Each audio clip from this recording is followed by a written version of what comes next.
नाकामियाँ तुझे तोड़ दे इतना कमज़ोर तेरा इरादा नहीं, ये ज़िंदगी एक इम्तिहान है सिर्फ़ एक कागज़ का टुकड़ा नहीं। नमस्ते दोस्तों, आज मैं आपसे वो बात करने आया हूँ जो अक्सर बंद कमरों में दम तोड़ देती है। हर साल हज़ारों स्टूडेंट सिर्फ़ इसलिए जान गँवा देते हैं क्योंकि उन्हें लगता है कि रास्ता ख़त्म हो गया, पर क्या यह सच है?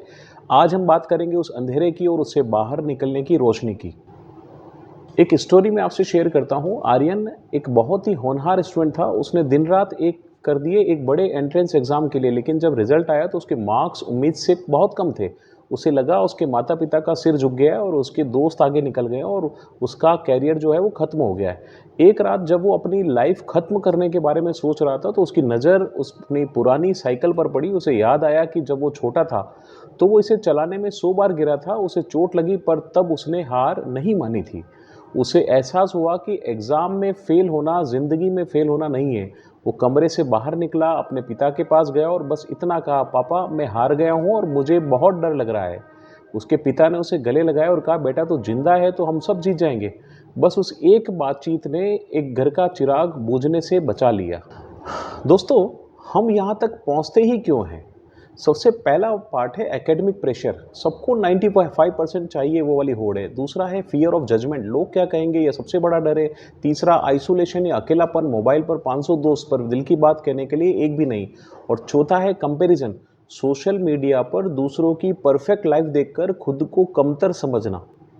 अब हम इससे बचाव की कुछ बात करें। सबसे पहला है टॉक करिए, बोलना शुरू करिए। जब मन भारी हो तो किसी को बताएँ, खामोशी सबसे बड़ा दुश्मन है। दूसरा है 10-10-10 रूल, सोचें क्या रिज़ल्ट 10 साल बाद भी मैटर करेगा? जवाब है नहीं।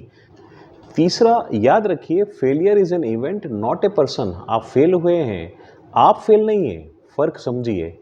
एंड चौथा, सीक प्रोफेशनल हेल्प। जैसे बुखार के लिए डॉक्टर के पास जाते हैं, वैसे ही मन की उलझन के लिए काउंसलर के पास जाने में कोई बुराई नहीं है। मैं एक बार उन माता-पिता से कहना चाहता हूँ जिनके बच्चे बाहर रहकर तैयारी कर रहे हैं या घर पर ही पढ़ाई के दबाव में हैं। मेरी आपसे 3 छोटी गुज़ारिशें हैं।